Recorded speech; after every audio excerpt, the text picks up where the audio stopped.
Okay, so I'm reading from the book. All right, I'm on page 13, but you should be able to follow along in your printout. Okay, now I mean to be a match for Grendel, settle the outcome in single combats. And so my request, O King of bright Danes, dear Prince of the Shieldings, friend of the people and their ring of defense, my one request is that you won't refuse me, who have come so far, a privilege of purifying hair roots with my own men to help me and nobody else. I have heard, moreover, that the monster scorns in his reckless way to use weapons.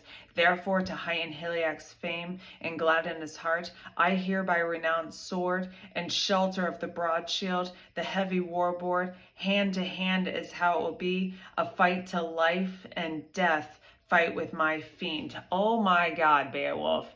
He's like, listen, I've heard that Grendel doesn't fight with any weapons, so therefore I won't fight with any weapons.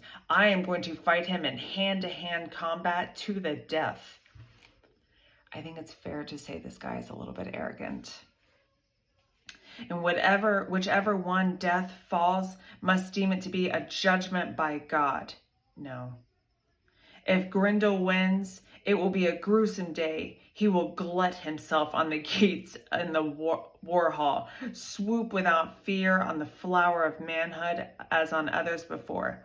Then my face won't be there to be covered in death. He will carry me away as he goes to ground, gorged and bloodied, and he will run gloating with my raw corpse and feed on it alone in a cruel frenzy, fouling his moor nest. No need then to lament for long or lay my body if the battle takes me. Send back my mail shirt, this breast webbing that Wayland fashioned and Hrothgar gave me to Lord Hiliac.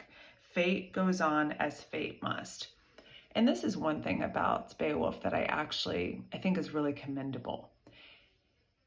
Beowulf is honorable. He may not necessarily be the most selfless person, but he is honorable. He wants to win this fight honorably. So he says, listen, if I lose, Grendel is going to rip me apart, and he's probably going to rip me apart in front of you.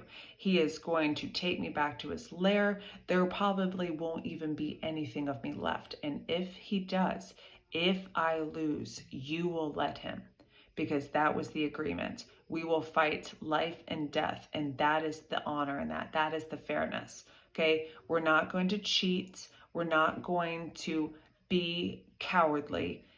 If he wins, he gets to eat me. Here's the only thing though.